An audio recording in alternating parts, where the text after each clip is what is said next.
If you have watched any of my synth courses, you will know that signal flow is very important for me. It helps navigate a complicated device, and here in FL Studio the signal flow is equally important because unlike a DAW like Logic Pro for example, things are not automatically set up. You need to manually set them up, and that's not a bad thing. It helps you understand signal flow better and also helps you understand the flexibility of signal flow in the DAW. FL Studio is highly flexible when it comes to signal flow.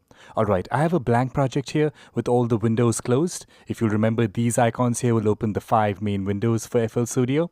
Let's start with the browser. Let's say I want to load a device from here. Under the plugin presets, you can find all the devices available in FL Studio. So let's say I want to load this default preset from 3x oscillator. Now I can't just drag it into this blank area. I need to load it into the channel rack. So let's open the channel rack. You can see the empty sampler loaded in already. I can now take this default preset of 3x oscillator and drop it right below the sampler. So now we have a new channel in the rack which is housing the synth. As long as this selected option is highlighted for this channel, I can play it with my MIDI controller or even the virtual QWERTY MIDI controller. Cool. I can now open the piano roll and create a MIDI pattern for this instrument. You will notice on the piano roll the instrument name appears. The instrument is called default. So this way you know which instrument you are creating MIDI patterns for. Now when I hit the spacebar, I'm playing this pattern which is by default called pattern 1. Okay, that's simple so far. Next, the instrument sound from the channel rack is sent to the mixer. Here you will notice it defaults to output directly to the master channel and doesn't go through any of the individual channels on the mixer.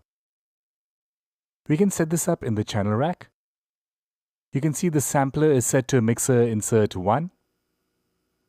I'll set this 3x oscillator to channel 2.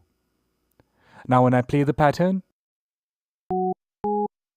you can see the signal goes through that insert before going to the master. This is one fundamental difference between FL Studio and most other DAWs. In FL, you have to assign a channel to an insert on the mixer or else it goes straight to the master.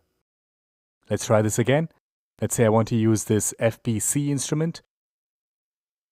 I'll drag the default preset onto the channel rack. Now we have this drum machine loaded in the channel rack. I can trigger the pads on the instrument.